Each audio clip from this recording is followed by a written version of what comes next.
देखो, परमेश्वर हर शाम को कितनी खूबसूरत बनाते हैं। ये मुझे उनके महान प्रेम के बारे में बताती है, जो मेरे लिए है, तुम्हारे लिए है। परमेश्वर जिन्होंने ये सब रचा है, पता नहीं वो मुझे देखते भी होंगे।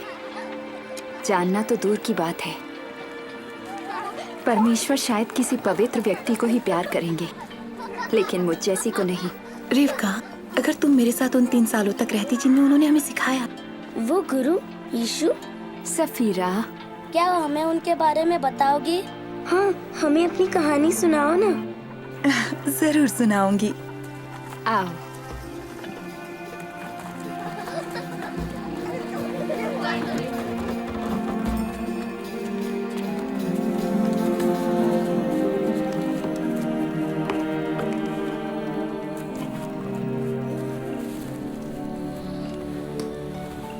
अच्छा, हमें शुरू से ही बताना होगा। यीशु से मिलने के बाद से?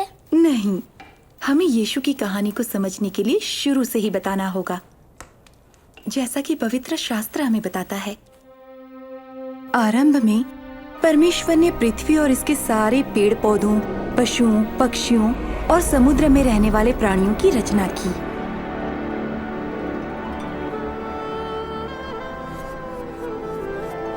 मिट्टी से उन्होंने पहले आदमी को बनाया और उसके नथनों में जीवन का श्वास फूंका। पहला आदमी आदम कहलाया। परमेश्वर ने कहा, आदमी के लिए अकेला रहना अच्छा नहीं, मैं इसके लिए एक योग्य साथी बनाऊंगा। इसलिए परमेश्वर ने आदम की एक पसली ली और उससे उन्होंने स्त्री की रचना की, जिसका नाम हव्वा था।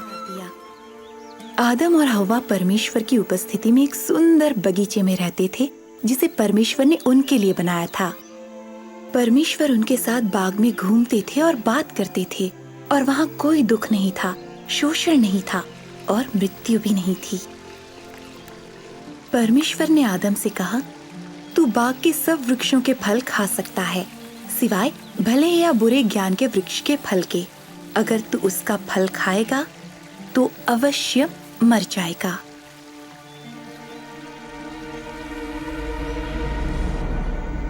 लेकिन एक दिन शैतान ने हव्वा को बहकाया।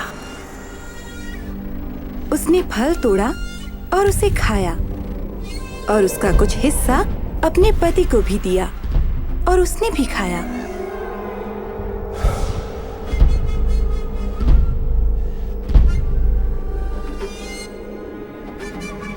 आदम और हव्वा की आज्ञा तोड़ने के शर्मनाक काम से बगीचे की शांति भंग हो गई। स्त्री पुरुष के बीच का मेल और परमेश्वर और उनके बीच का मेल भी खत्म हो गया।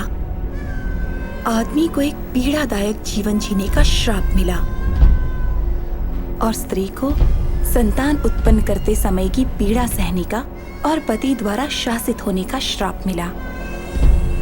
लेकिन परमेश्वर ने एक वादा भी किया कि एक दिन स्त्री का वंश, उसकी अपनी संतान, सर्प का सिर कुचलेगी। पवित्र शास्त्र में दयालु परमेश्वर अपनी सृष्टि के साथ अपना मेल और आदर फिर से स्थापित करने की योजना के बारे में बताते हैं। उन्होंने अपनी योजना का कुछ हिस्सा अब्राहम पर भी जाहिर किया।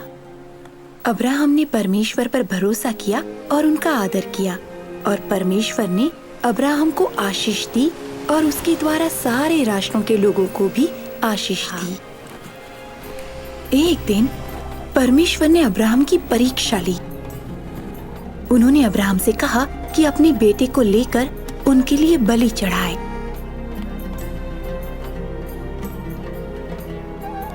अब्राहम जानता था कि परमेश्वर ने उसे इस पुत्र के द्वारा बहुत बड़ा वंश देने की प्रतिज्ञा की है, और इसके द्वारा सारी जातियों को आशीष देंगे। उसने फिर भी विश्वास किया और उनकी आज्ञा मानी। परमेश्वर ने पुकारा, अब्राहम, अब मैं जान गया हूँ कि तू मेरी आज्ञा मानता है। तूने अपने प्रिय पुत्र को भी मेरी खातिर नहीं रख छोड़ा। अब्राहम ने अपने पास एक मेढ़ा देखा, सो अब्राहम ने परमेश्वर के लिए उसे अपने बेटे के बदले बलि चढ़ाया। परमेश्वर ने अब्राहम को उसके पुत्र के बदले जो मेढ़ा दिया था, वो परमेश्वर की आने वाली महान योजना की एक झलक थी। ये योजना थी पाप के श्राप को और मृत्यु को नष्ट करने की और पुरुष और स्त्री का परमेश्वर के साथ मधुर संबंध पुनर्स्थापित करने की।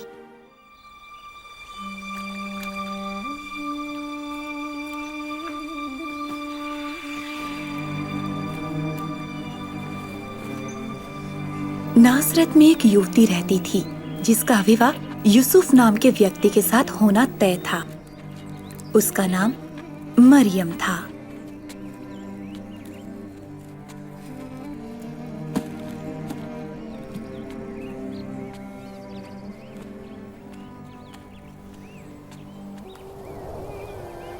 परमेश्वर आपके साथ हैं और उन्होंने आपको बड़ी आशीष दी है। भयभीत ना हो मरियम, परमेश्वर ने आप पर अनुग्रह किया है। आप गर्भवती होंगी और एक पुत्र को जन्म देंगी और आप उसका नाम यीशु रखना। लेकिन मैं तो कुंवारी हूँ, ये कैसे हो सकता है? पवित्र आत्मा आप पर उतरेगा और परमेश्वर की सामर्थ आप पर छाया करेगी। जो बच्चा आपसे उत्पन्न होगा वो महान होगा और परम प्रधान का पुत्र कहलाएगा। और देखें, यहाँ तक कि आपकी कुटुंबिनी एलिशबा के भी बुढ़ापे में पुत्र होने वाला है। ये उनका जो बांझ कहलाती थी 6वां महीना है, क्योंकि परमेश्वर के लिए कुछ भी असंभव नहीं।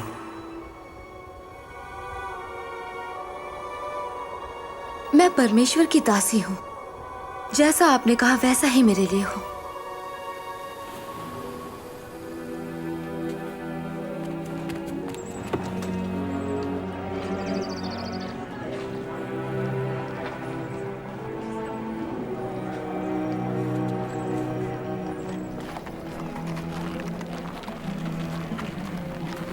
इसलिए मरियम जल्दी से अपनी कुटुंबिनी एलिशिबा से मिलने गई।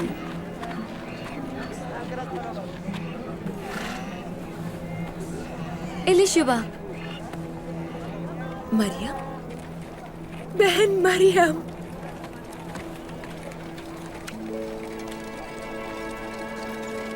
ओह, तो ये सच है। लेकिन तुम सारी स्त्रियों में बहुत ही धन्य हो और तुम्हारे गर्भ का बच्चा भी धन्य होगा। मेरे साथ ये महान बात क्यों हुई कि मेरे प्रभु की माँ मुझसे मिलने मेरे घर आई। जैसे ही मैंने तुम्हारा अभिवादन सुना, मेरे गर्भ का बच्चा खुशी से उछल पड़ा। मेरा हृदय प्रभु की बड़ाई करता है। मेरे प्राण मेरे मुक्तिदाता परमेश्वर के कारण आनंदित है, क्योंकि उन्होंने अपनी दासी को स्मरण किया है। अब से सारे लोग मुझे धन्य कहेंगे।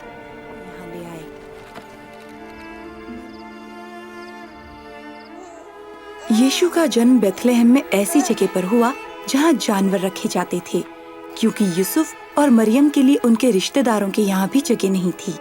और स्वर्गदूतों के एक दल ने यीशु के जन्म की घोषणा की।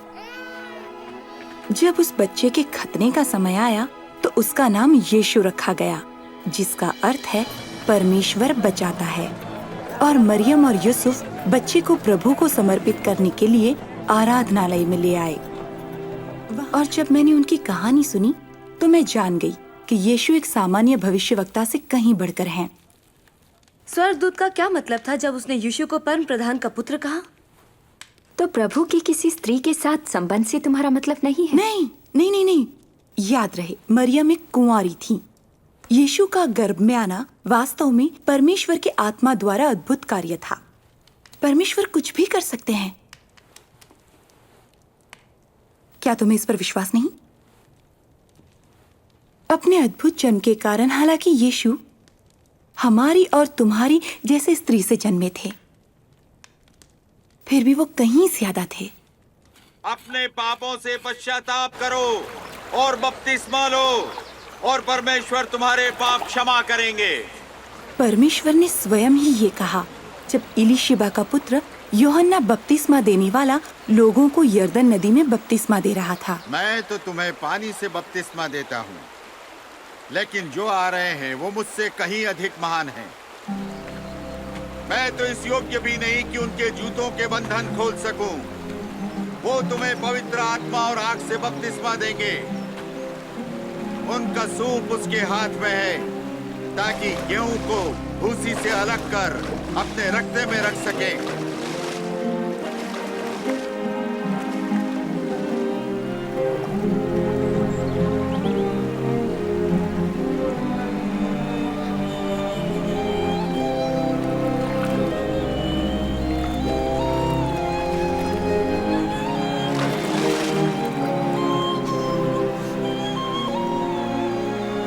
और पवित्र आत्मा यीशु पर एक कबूतर की तरह उतरा और स्वर्ग से एक आवाज आई और उसने कहा,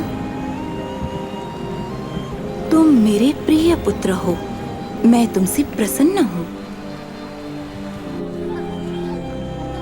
अपने बपतिस्मे के बाद यीशु उस इलाके में घूमते रहे, लोगों को शिक्षा देते रहे और उनके संदेश उनके अधिकार को साबित करते थे।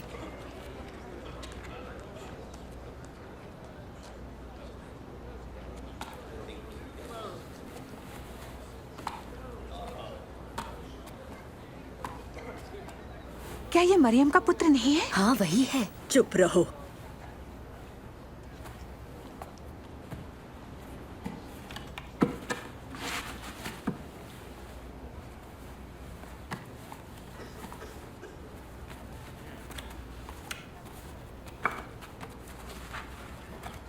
परमेश्वर का आत्मा मुझ पर है, क्योंकि उन्होंने मुझे दीनों को शुभ संदेश सुनाने के लिए चुना है।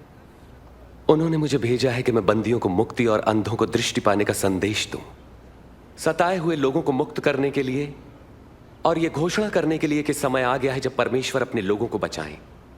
वो अच्छा बोलता है।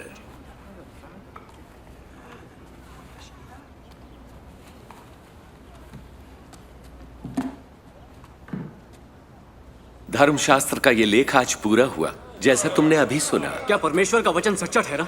ये प्रतिज्ञा तो केवल मसीह ही पूरी कर सकते हैं। हम कैसे जानेंगे? उनके वचनों ने कईयों को सोचने पर मजबूर किया और उनके आश्चर्य कर्मों पर कई लोगों ने विश्वास किया।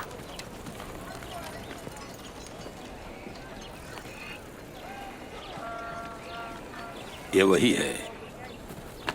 वो बाज नहीं आएगी।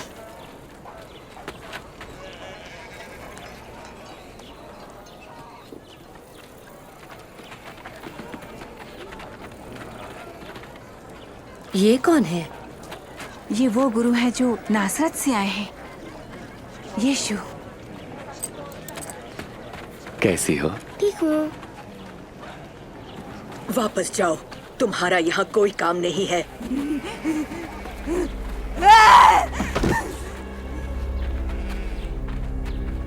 गुरु, उसे छोड़ दे। आप उसे देखकर अपने आप को अशुद्ध ना करें। मरियम, तुम हमसे क्या चाहते हो नासरत के यीशु? हम जानते हैं कि तुम कौन हो, परमेश्वर के पवित्र। चुप रहो।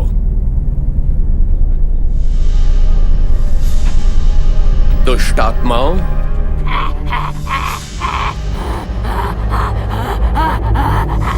इस औरत में से निकल जाओ। वो मर गई। उसने उसे मार डाला। क्या वो उसे छूने जा रहे हैं? नहीं, एक पवित्र पुरुष को ऐसा काम नहीं करना चाहिए।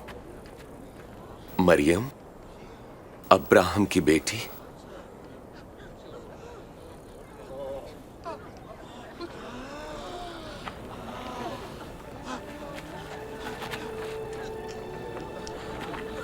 ये बिल्कुल ठीक है। वो जीवित है। आश्चर्य है। कौन है ये मनुष्य? यहाँ तक कि दुष्ट आत्माएं भी इनकी सुनती हैं। ये तो आश्चर्य है। ये तो आश्चर्य है। ये कैसे हो सकता है? धन्यवाद।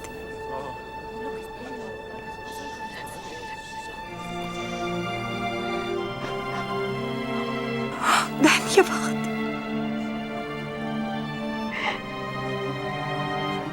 धन्यवाद।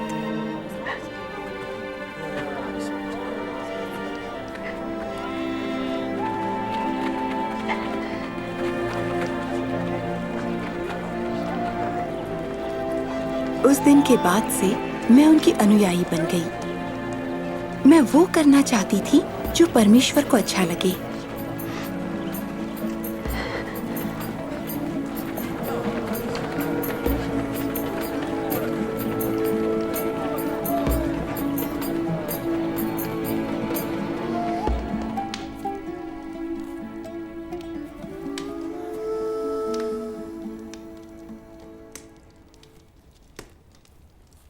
सालों तक मैं शर्मिंदगी में रही थी, लेकिन यीशु ने मुझे मेरा सम्मान लौटाया। उनकी सामर्थ्य ने सब दुष्ट आत्माओं को बाहर निकाल दिया। ओह बच्चे। सफीरा, दीना, तुमने यीशु की शिक्षा को सुना और उनके आश्चर्य कर्मों को देखा। हाँ, तब तो तुम्हें पता ही होगा कि मैंने क्यों उनके लिए सब कुछ छोड़ दिया। और मैं ही अकेली नहीं थी। हम शारीरिक और आत्मिक रूप से भूखे थे और हमें कोई ऐसा चाहिए था जो हमें परमेश्वर की राह दिखाता। वर्षों की निराशा और संघर्ष के बाद हम में से कईयों ने तो आशा ही छोड़ दी थी। फिर भी यीशु जहां कहीं भी गए, उन्होंने आशा दी।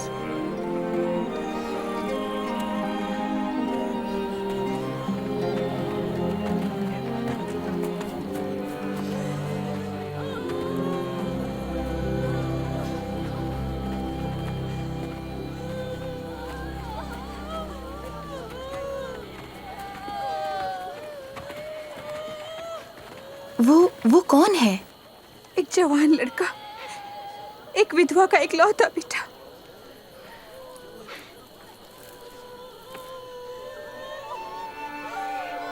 हे जवान, उठ।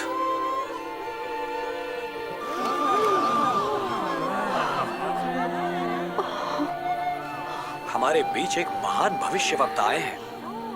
परमेश्वर अपने लोगों को बचाने आए हैं।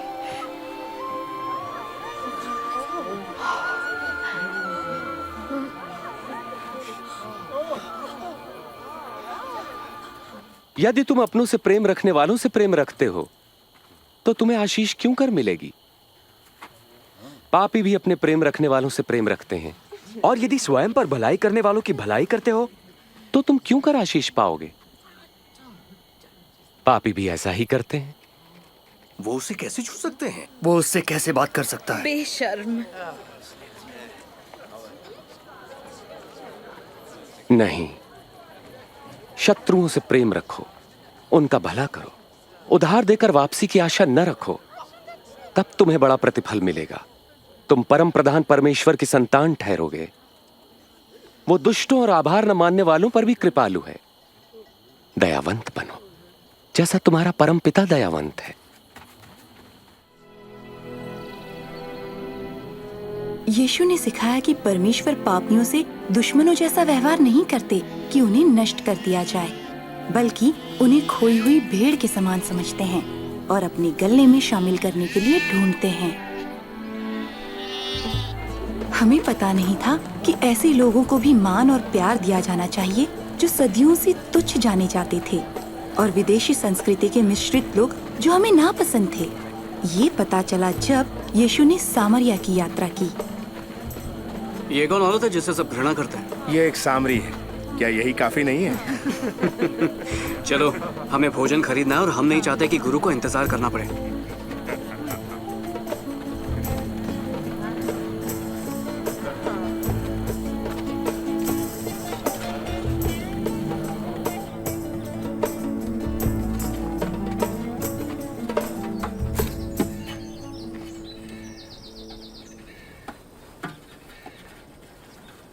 मुझे पानी पिलाओगी? तुम एक यहूदी हो, मैं एक सामरी औरत हूँ। तुम मुझसे पानी कैसे मांग सकते हो? अगर तू जानती कि परमेश्वर क्या दे सकते हैं और जो तुझसे पानी मांग रहा है वो कौन है, तो उससे मांगती तो वो तुझे जीवन का जल देता। लेकिन तुम्हारे पास गहरे कुएं से पानी निकालने के लिए कुछ भी नहीं है। तुम पानी कहाँ से लाओगे? हमारे पूर्वज याकूब ने हमें ये कुआं दिया था। उसने, उसकी संतानों ने और उसकी भेड़ बकरियों ने इससे पिया। तुम याकूब से बड़े होने का दावा तो नहीं कर रहे हो ना?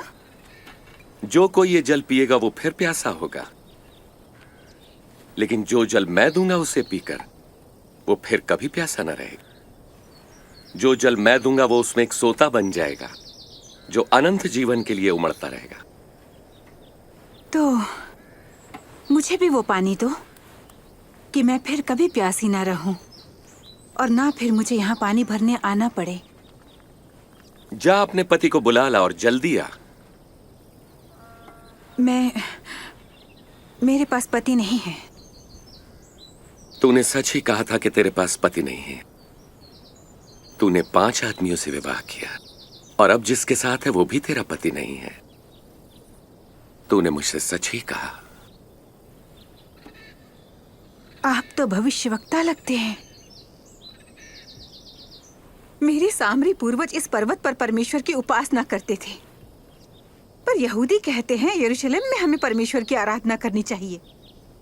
मेरा विश्वास कर, वो समय आता है कि तुम परमेश्वर की आराधना न तो इस पर्वत पर करोगे और ना ही यरूशलेम में।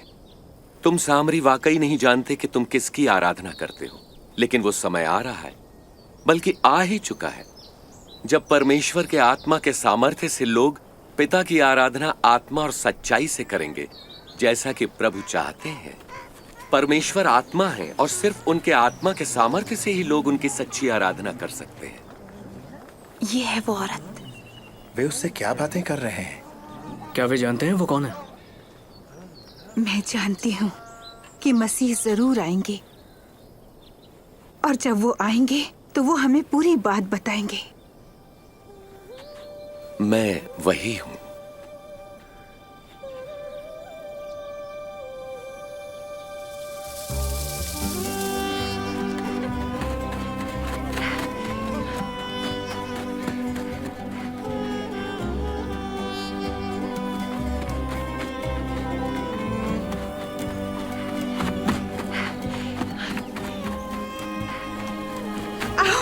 और देखो, उस आदमी ने जो कुछ मैंने किया वो सब बता दिया। क्या वो मसीह हो सकते हैं? मसीह? प्रतिज्ञा किया हुआ? ऐसा नहीं हो सकता। आओ और देखो, आओ। गुरु, कुछ खा लें। मेरे पास जो भोजन है उसके बारे में तुम कुछ नहीं जानते। क्या कोई उनके लिए खाना लाया है? मेरा भोजन ये है कि अपने भेजने वाले की आज्ञा मानूं और जो उन्होंने मुझे काम दिया है उसे पूरा करूं।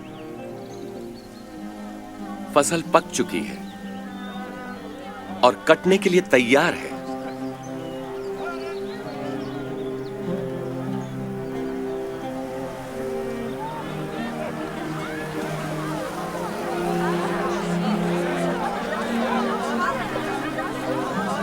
देखो कितने लोग आ रहे हैं। सामरियों के लिए भी कोई शुभ समाचार है?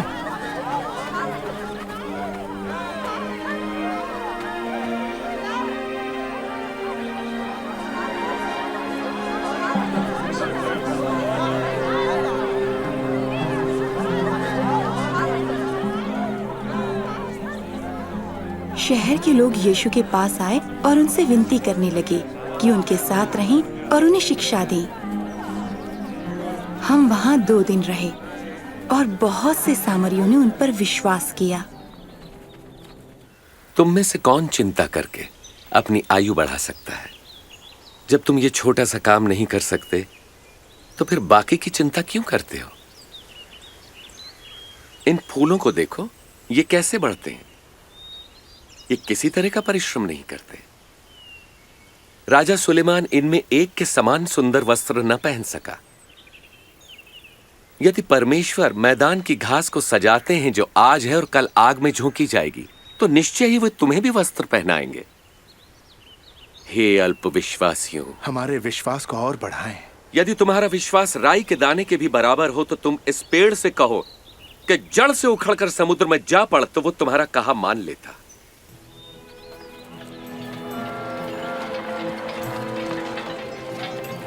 पाप में गिराने के लिए परीक्षाएं अवश्य आती हैं, परंतु हाय उस मनुष्य पर जिसके द्वारा वो आती है। जो किसी के लिए पाप का कारण बनता है, उसके लिए यही ठीक है कि उसके गले में भारी पत्थर लटकाकर उसे समंदर में डाल दिया जाए। परमेश्वर का राज्य किसके समान है? ये कुछ ऐसा है जैसे किसी मनुष्य ने राई का एक दाना अपने खेत में बो दिया और उसका पौधा बड़ा होकर ऐसा पेड़ हो जाता है कि पक्षी आकर उसकी डालियों पर बसेरा करते हैं। मुझे नहीं पता वो किस बारे में बात कर रहा है। चुंगी लेने वालों और पापियों के साथ क्यों खाता पीता है? पापी? स्वस्थ लोगों को वैद्य की आवश्यकता नहीं होती, परंतु रोगियों को है। जो बहिष्कृत है, मैं उनको पश्चाताप का संदेश देने आया हूं, सम्मानितों को नहीं।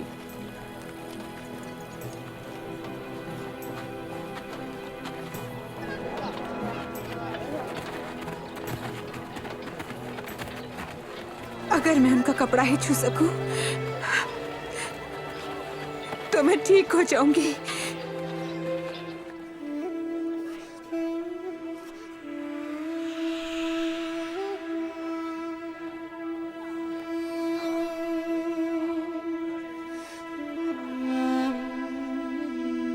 किसने मुझे छुआ? किसी ने मुझे छुआ है। मैं जानता हूं कि मुझसे सामर्थ्य निकली है।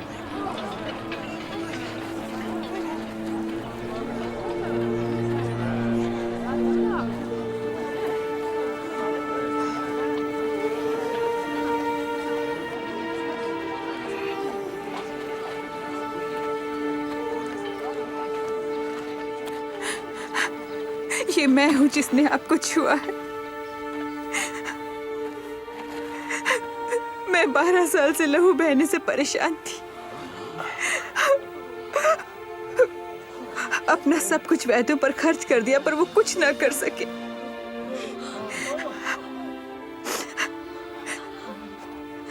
लेकिन जब मेरी उंगलियों ने आपके दामन को छुआ, मैं चंगी हो गई।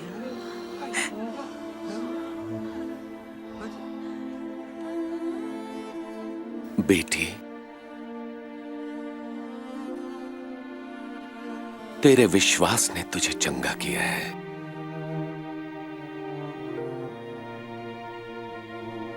शांति से जा।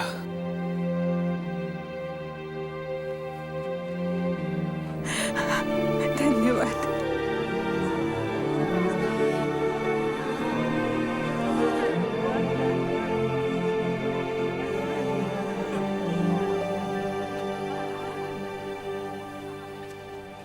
उन्होंने उसे बेटी कहा? हाँ, जो हमारे नियम के अनुसार 12 सालों से अशुद्ध थी। उन्होंने उसकी शर्मिंदगी देखी और उसे इज्जत दी। मैं नहीं जानती कि किससे उसे चंगाई मिली, यीशु की सामर्थ्य से या उनकी दया से। ऐ मेरे लोगों, भयभीत ना हो। परम पिता की यह इच्छा है कि तुम्हें राज्य दें। अपना सब कुछ बेचकर पैसा गरीबों को दान कर दो और ऐसे बटुए बनाओ जो फटते नहीं। स्वर्ग में धन इकट्ठा करो जहां वो घटता नहीं, क्योंकि कोई चोर वहां नहीं पहुंच सकता, न ही कीड़ा उसे नष्ट कर सकता है। जहां तुम्हारा धन होगा वहीं तुम्हारा मन भी लगेगा।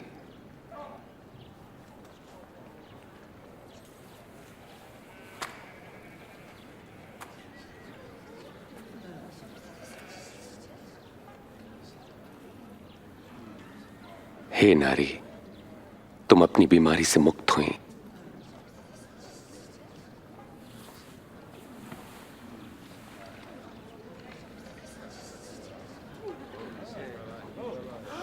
देखो, देखो वो चंगी हो गई। ये तो चमत्कार है। देखो वो चंगी हो गई। आओ देखो। एक और चमत्कार। प्रभु की महिमा हो। 18 साल परमेश्वर आपको सुखी रखें गुरुजी। 6 दिन हैं जिनमें हम काम कर सकते हैं, इसलिए उनमें से किसी दिन आकर चंगे हो जाना, लेकिन विश्राम के दिन नहीं। अरे कपटियों, क्या विश्राम के दिन तुम में से हर कोई अपने गधे या बैल को खोलकर उन्हें पानी पिलाने नहीं ले जाता? और यहां पर यह स्त्री जो अब्राहम के वंश से है, जो 18 वर्ष तक शैतान के बंधन में थी, क्या विश्राम के दिन उसे मुक्त करना उचित न था?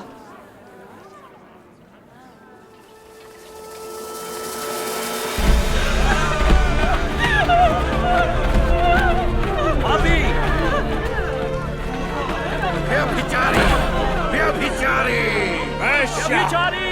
वैश्या। गुरु, ये औरत व्यभिचार करते हुए रंगे हाथ पकड़ी गई है। हमारे नियम में मूसा ने आज्ञा दी है, ऐसी औरत को पथरवाह करके मार डालना चाहिए। पथरवाह करो, पत्थरवाह करो। आप क्या कहते हैं?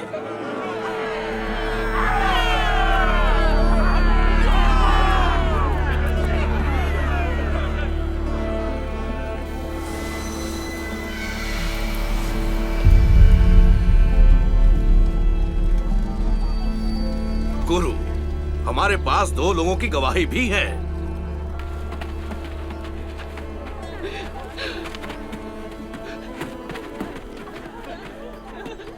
हम इस औरत के साथ क्या करें?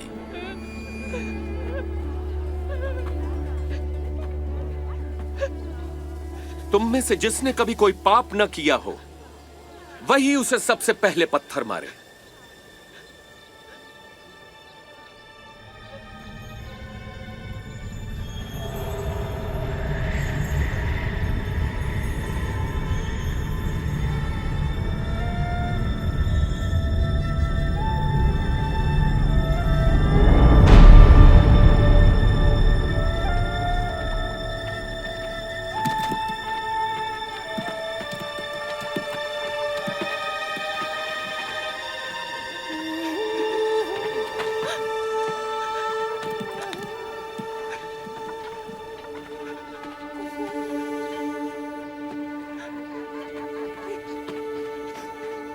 हे औरत, वो कहां गए? क्या तुझे दंड देने के लिए कोई नहीं रुका?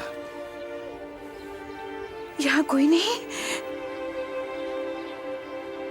तो मैं भी तुझे कोई दंड नहीं देता।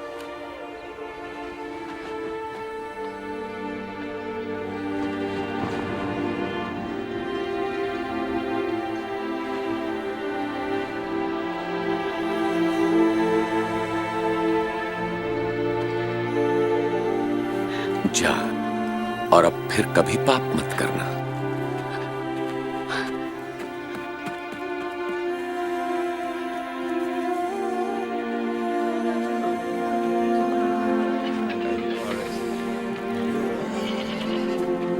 मुझे ऊपर उठाओ।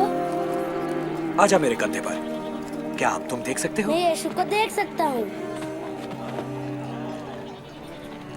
वो नियमों को तोड़ता है। एक बीज बोने वाला बीज बोने निकला। विश्राम दिन का उल्लंघन करता है। बोते हुए कुछ बीज मार के किनारे गिरे और पापियों के साथ रहता है। और कुछ अगर हम उसे ऐसे ही जाने देंगे तो हर कोई उस पर विश्वास कर लेगा और रोमी अधिकारी कार्रवाई करेंगे और हमारे मंदिर को तोड़ देंगे। अच्छी भूमि पर गिरे और सभी पौधों ने उगकर वो यीशु को फांसने और उनके पीछे चलने वालों को रोकने में असफल रहे, लेकिन उन्होंने उनके मसीह होने के दावे को रोकने का इरादा कर लिया और उन्होंने एक ऐसे आदमी को ढूंढ लिया जो उन्हें धोखा देने के लिए तैयार हो गया।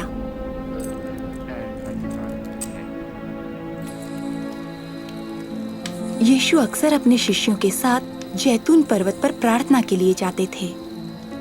उस रात वो बहुत परेशान दिखाई दे रहे थे।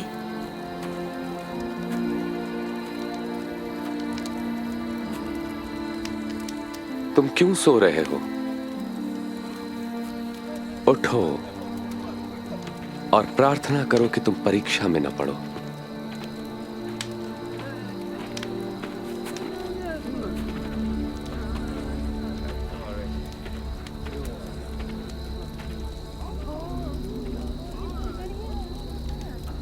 यहूदा,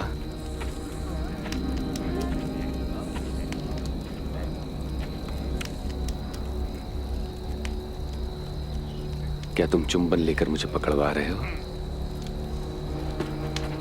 गुरु, क्या हम तलवार चलाएं?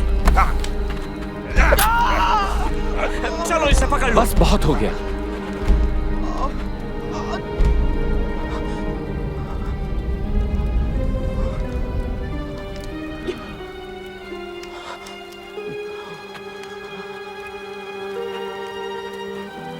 मुझे डाकू समझकर तुम तलवारें और लाठियां लेकर आए हो। मैं मंदिर में हर दिन तुम्हारे साथ था, तब तुमने मुझे नहीं पकड़ा। ये तुम्हारे सक्रिय होने की घड़ी है, जबकि अंधकार का साम्राज्य है।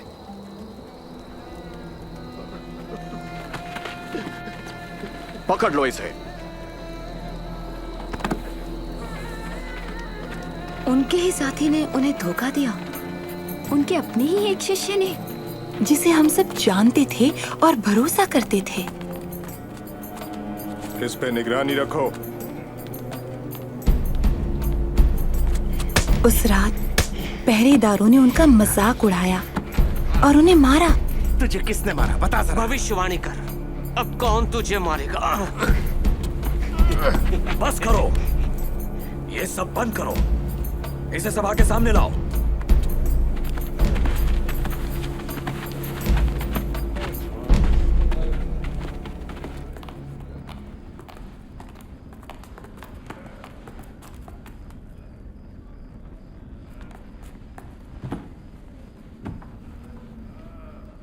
ये बता हमें, क्या तू सचमुच मसीह है? यदि मैं बताऊंगा तो तुम विश्वास न करोगे। यदि मैं तुमसे प्रश्न पूछूं तब तुम उत्तर न दे सकोगे। लेकिन अब से मैं निश्चय ही सर्वशक्तिमान परमेश्वर के दाहिनी ओर बैठूंगा। तो तू क्या परमेश्वर का पुत्र है? हां, मैं हूं। उसने परमेश्वर की निंदा की है। तुम लोगों ने परमेश्वर की निंदा सुनी। हमने खुद अपने कानों से उसे कहते सुना है। वो दोषी है और उसे मृत्युदंड मिलना ही चाहिए। हम इसे पिलातुस के पास ले जाएंगे।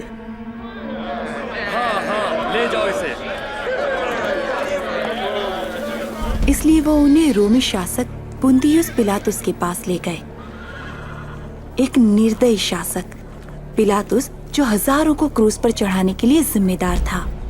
और तुम लोग मुझसे इतनी सुबह सुबह क्या चाहते हो? हमने इस आदमी को लोगों को बहकाते पकड़ा है।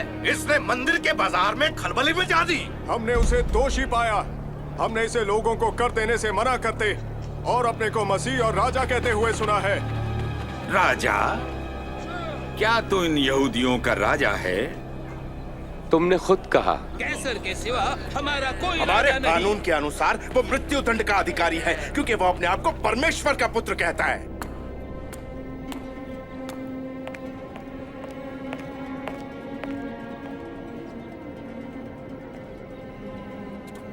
इस आदमी ने मृत्यु के दंड के योग्य कुछ नहीं किया।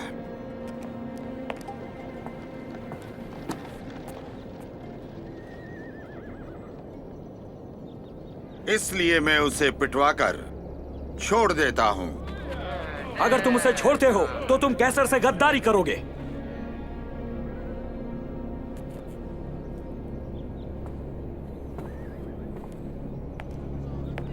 उसे क्रूस पर चढ़ाओ। उसे क्रूस पर चढ़ा दो। तुम उसे कोड़े मारो। जो कोई अपने आप को राजा कहता है वो कैसर से बगावत करता है। तुम किसका इंतजार कर रहे हो पिलातुस? ले जाओ इसे, मार डालो, क्रूस पर चढ़ा दो। उन्होंने कुछ भी गलत काम नहीं किया।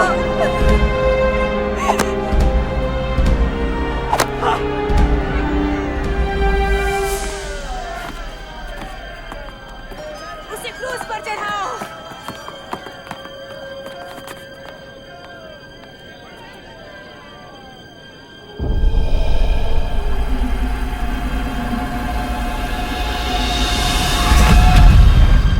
क्रूस पर चढ़ाओ।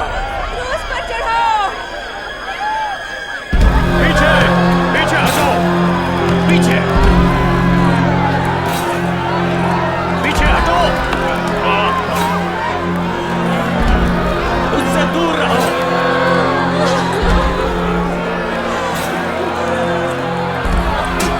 पीछे हटो। पीछे पीछे हटो। तुम पीछे हटो। रास्ता दो। अलग हटो। तुम रास्ते से अलग हो। चलो जब मैं कहता हूं। उठो।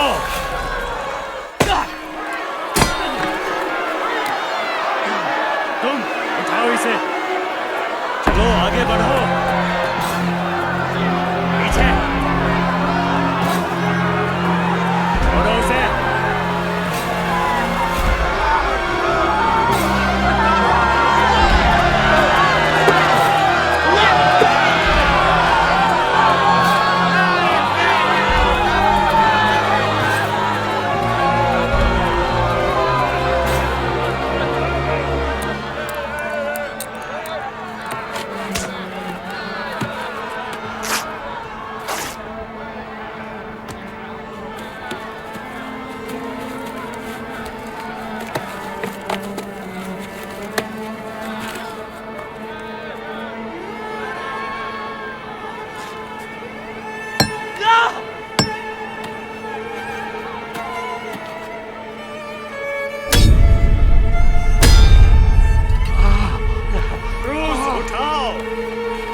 हे पिता, इन्हें क्षमा कर।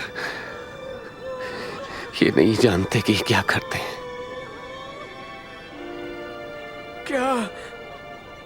क्या तू मसीह नहीं? तो फिर अपने आप को और हमें बचा ले। क्या तुम परमेश्वर से भी नहीं डरते? उनको वही सजा मिल रही है जो हमें मिली, पर उनका तो कोई अपराध नहीं है। मुझे याद रखना यीशु जी, जब आप अपने राज्य में आएंगे। मैं वचन देता हूं कि तुम आज ही स्वर्ग में होगे मेरे साथ।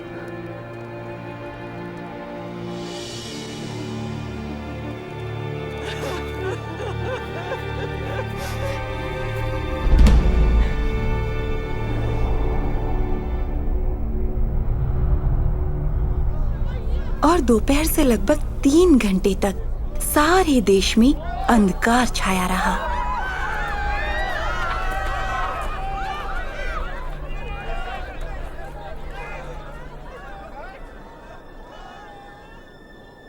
हे पिता,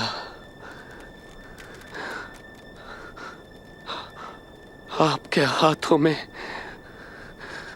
मैं अपनी आत्मा सौंपता हूं।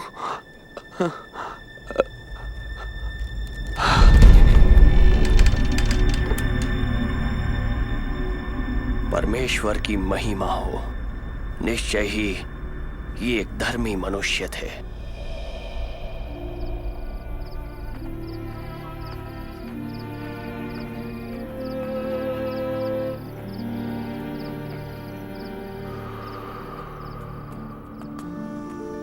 धार्मिक सभा के एक सदस्य अमृतया के यूसुफ ने, जो इस कार्य से सहमत नहीं था, जाकर पिलातुस से अनुमति ली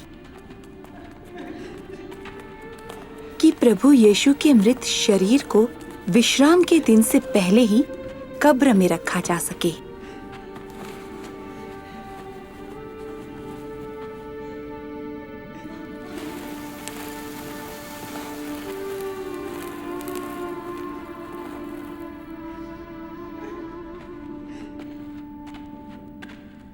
हमें क्षमा करें, हम अपने प्रभु की देह के पीछे पीछे आ गईं। सभी आ सकते हैं, लेकिन चलो, विश्राम दिन शुरू होने वाला है।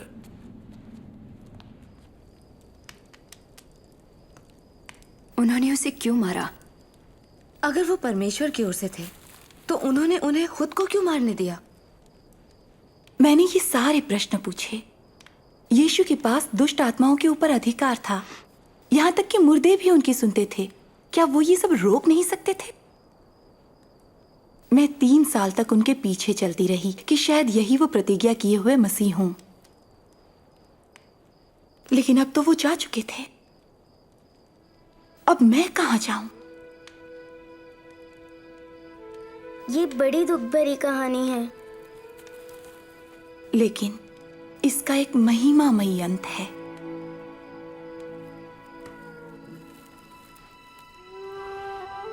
रविवार की सुबह यीशु को क्रूस पर चढ़ाने के बाद ये 3रा दिन था जब हम सुगंधित द्रव्य तैयार करके कब्र पर गए, उनकी देह पर लगाने के लिए।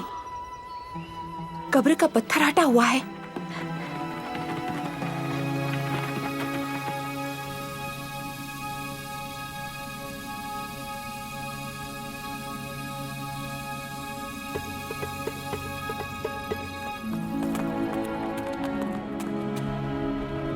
पतरस, याकूब, यूहन्ना, सुनो। वो पत्थर लुढ़का हुआ था। हम अंदर गए, लेकिन हमारे प्रभु जा चुके थे। वो प्रभु को कब्र से निकाल कर ले गए हैं और पता नहीं कहाँ रख दिया है। क्या हमारे प्रभु का शरीर ले गए। जाओ और अपनी आंखों से देखो।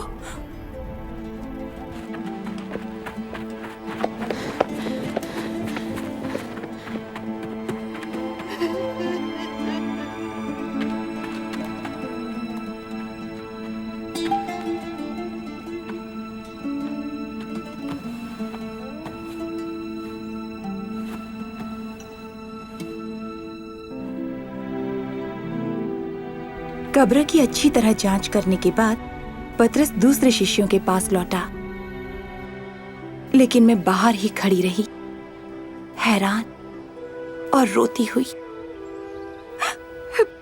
उन्हें जरूर सिपाहियों ने चुरा लिया है या फरीसियों ने। उन्होंने हमारी सारी आशा खत्म कर दी। कम से कम वो हमारे लिए उनका शरीर ही छोड़ देते।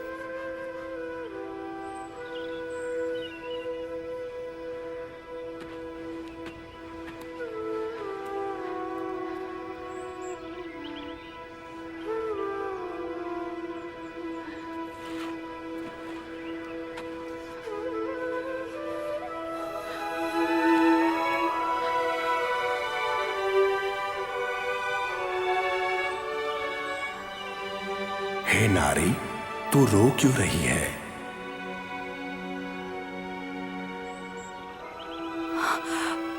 वो मेरे प्रभु को ले गए हैं। मैं नहीं जानती उन्हें कहाँ रखा है। हे नारी, तू क्यों रो रही है? किसको ढूंढ रही है तू? देख, अगर तूने उन्हें उठा लिया है तो मुझसे कह दे कि उन्हें कहाँ रखा है और मैं उन्हें ले जाऊंगी। मरियम। गुरु, मुझे मत छू, क्योंकि मैं अब तक पिता के पास ऊपर नहीं गया। आप जीवित हैं प्रभु। जा और ये खबर मेरे भाइयों को सुना। आप हमें नहीं भूले। परमेश्वर ने हमें नहीं छोड़ा। उन्हें बताओ, मैंने प्रभु को देखा है।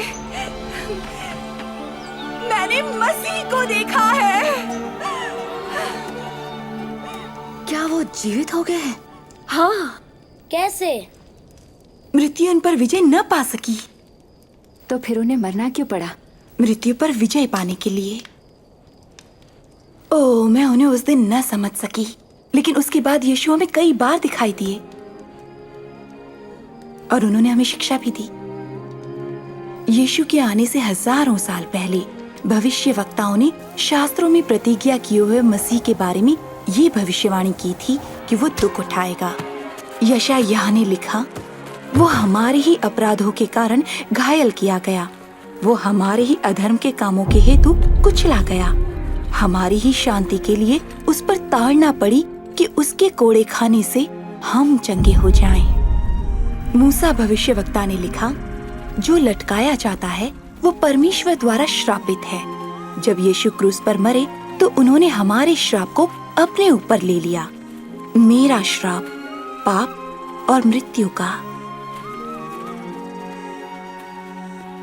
उनके त्याग और पुनरुत्थान ने हमें बुराई के बंधन से मुक्त किया, हमें अंधकार की शक्ति से बचाया और हमें डर और शर्मिंदगी के जीवन से आजाद किया।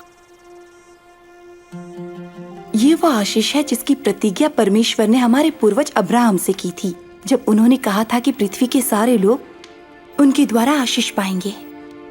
सारे लोग? स्त्रियां भी? यीशु ने मुझे अब्राहम की बेटी कहा। तुम एक प्रिय बेटी हो, एक बेटी जिसे वो आशीष देना चाहते हैं, जैसे कि उस औरत को उन्होंने 12 साल की बीमारी से मुक्त किया, या मेरी जैसी। हम में से किसी को भी डर या शर्मिंदगी का जीवन जीने की जरूरत नहीं है।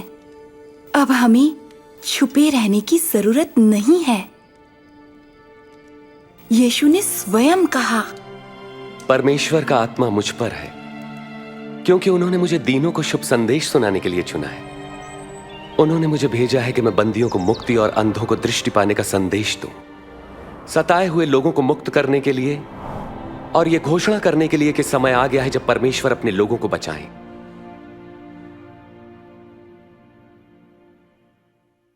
यीशु ने लोगों को छुआ, बीमार महिलाओं को भी जो अशुद्ध समझी जाती थीं, और उन्हें चंगा किया। उन्होंने बच्चों, आदमियों, औरतों, अमीरों, गरीबों, धर्मियों और पापियों को शिक्षा दी, उनका सम्मान उन्हें लौटाया और अपने महान प्रेम को प्रकट किया। उन्होंने लोगों को चंगाई दी, दुष्ट आत्माओं को निकाला, स्त्री पुरुषों और बच्चों को शैतान के बंधन से आजाद किया। इस प्रकार उन्होंने अपना अधिकार दुष्ट और हर प्रकार की आत्मा पर प्रकट किया।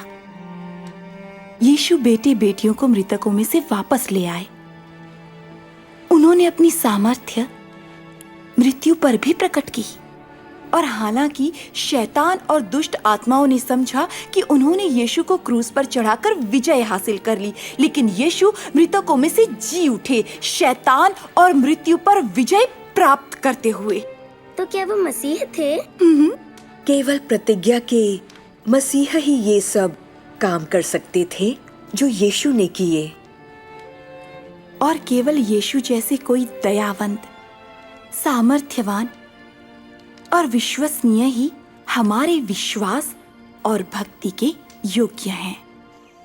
जब परमेश्वर ने संसार बनाया तो उन्होंने स्त्री पुरुष को अपनी उपस्थिति में रहने के लिए और अपने आनंद को अनुभव करने के लिए बनाया। ये उनकी योजना थी, लेकिन हमने उनका विश्वास नहीं किया और उनकी आज्ञा नहीं मानी। इस शर्मनाक काम ने हमें परमेश्वर से अलग कर दिया और स्त्री पुरुष के प्रगाढ़ संबंध को बिगाड़ दिया। हमने भी इस आज्ञा उल्लंघन को जारी रखा। पवित्र शास्त्र कहता है, कोई भी ऐसा नहीं जिसने पाप न किया हो। पाप का परिणाम मृत्यु और परमेश्वर से अलग होना है। लेकिन परमेश्वर संतुष्ट या प्रसन्न नहीं थे कि हम उनके प्रेम से अलग होकर शर्मिंदगी या डर में जिए। इसीलिए जैसे उसने अब्राहम के बेटे के बदले मेमने की बलि का उपाय किया था, वैसे ही परमेश्वर ने यीशु मसीह को हमारे बदले मरने भेजा। यीशु के जीवन, मृत्यु और जी उठने ने परमेश्वर और जो उनके पीछे चलना चाहते हैं उनके संबंधों को फिर से बहाल किया। और परमेश्वर के साथ हमारा ये संबंध कभी खत्म नहीं होगा, चाहे हम मर भी जाएं। क्रूस पर चढ़े अपराधी ने जब वो मर रहा था तो यीशु पर विश्वास किया और यीशु ने उससे प्रतिज्ञा की, तू आज ही मेरे साथ स्वर्ग में होगा। जो अपना विश्वास यीशु में रखते हैं वो अनंत दंड से बच जाएंगे और परमेश्वर के साथ हमेशा के लिए रहेंगे। कैसे? विश्वास के साथ उनके पीछे चलने से। पर वो मुझे कैसे अपनाएंगे? मुझे और मरियम को भी स्वीकार किया है। मैं कैसे जानूंगी? उनका विश्वास करो, उनसे पूछो, उनसे बात करो।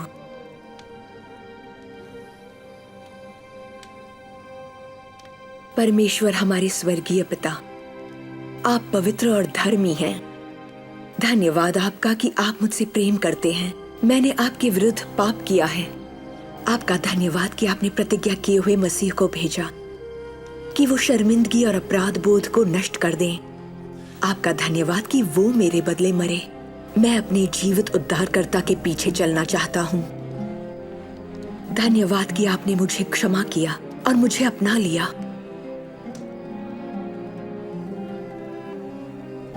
आमीन, आमीन, आमीन। आपका धन्यवाद, धन्यवाद आपका।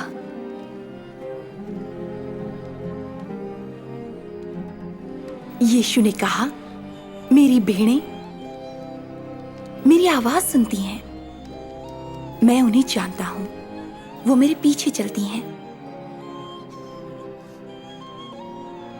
वो तुम्हें जानते हैं रिबका,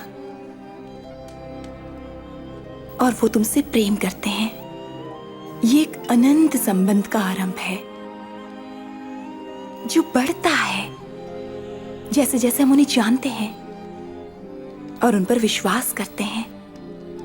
हम उनके वचन पर विश्वास करने से बढ़ते हैं, विश्वास द्वारा प्रार्थना करने से, जो उन पर विश्वास करते हैं उनके साथ रहने से, और हम उनके बारे में दूसरों को बताते हैं, यीशु की बात को याद करते हुए। परमेश्वर तुम्हारी रक्षा करें और आशीष दें। स्वर्ग और पृथ्वी का सारा अधिकार मुझे दिया गया है, इसलिए जाकर सब जातियों के लोगों को शिष्य बनाओ और उन्हें पिता, पुत्र और पवित्र आत्मा के नाम से बपतिस्मा दो, और उन्हें सब बातें जो मैंने तुम्हें आज्ञा दी हैं मानना सिखाओ। और देखो, मैं जगत के अंत तक सदैव तुम्हारे साथ हूं। आमीन।